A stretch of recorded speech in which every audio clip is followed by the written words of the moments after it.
عورت کے اوپر بھی حج فرض ہوتا ہے. اگر عورت مالدار ہو, اس کے پاس پیسہ ہو, باپ کی طرف سے ملا ہو, شوہر نے دیا ہو, یا اپنی کمائی کا ہو, اپنی پراپرٹی ہو, تو اتنا پیسہ ہو کہ وہ حج کر سکتی ہے, تو اس کے اوپر بھی حج فرض ہوتا ہے.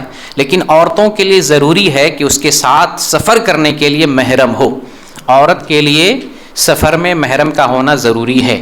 اگر عورت کے لیے محرم کا انتظام نہیں ہے, یا محرم ہے لیکن جانا نہیں چاہتا ہے, تو پھر وہ حج نہیں کرے گی, اس کے اوپر پھر حج فرض نہیں ہے. حج فرض ہونے کے لیے عورت کے لیے ضروری شرط یہ ہے کہ سفر میں آنے اور جانے کے لیے محرم موجود ہو.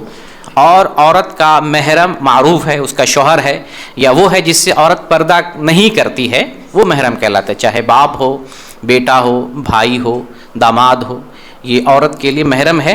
عورت ان کے ساتھ سفر کر سکتی ہے. لیکن ایک عورت کے ساتھ عورت محرم نہیں ہے, یا عورتوں کے گروپ کے ساتھ جائے حج پر, یہ طریقہ درست نہیں ہے, کیونکہ عورت کے لیے محرم نہیں ہے. عورت کے لیے مرد محرم ہوگا, اور وہ جس سے پردہ نہیں ہوتا ہے. اور محرم کے لیے یہ بھی ضروری ہے کہ وہ بالغ ہو. چھوٹا بچہ محرم بننے کے قابل نہیں ہوتا ہے.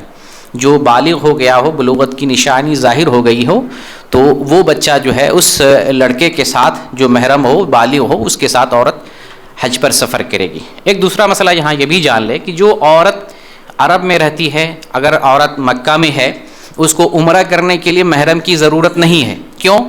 کیونکہ وہ سفر پہ نہیں ہے, وہ تو مکہ میں موجود ہے, مکہ ہی میں وہ عمرہ کرے گی. محرم کہاں چاہیے؟ محرم سفر کے لیے چاہیے, جاتے ہوئے اور آتے ہوئے محرم چاہیے, سفر میں چاہیے.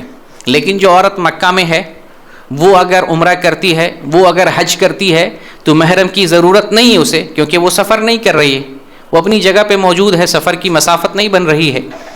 اور اگر عورت جدہ میں بھی ہے, تو مکہ اور جدہ کے درمیان سفر کی مسافت نہیں بنتی ہے, تو یہاں سے بھی عورت بغیر محرم کے جا سکتی ہے اور حج کر سکتی ہے, عمرہ کر سکتی ہے. لیکن راستے میں ضرورت پڑتی ہے, بہت سارے ایسے مسائل آتے ہیں جہاں عورت خود سے بہت سارا کام نہیں کر سکتی, اس لیے ساتھ میں محرم ہو, اپنا آدمی ہو, تو بہتر ہوتا ہے. ویسے ضروری نہیں ہے, کیونکہ یہ سفر نہیں بنتا ہے, سفر کی مسافت نہیں بن رہی ہے, لیکن اگر ساتھ میں محرم ہو تو یہ زیادہ بہتر ہے, تاکہ جہاں ضرورت پڑے مرد کی, مرد آگے بڑھ کر اس کی ضرورت جو ہے, ضرورت کے وقت اسے کام آئے.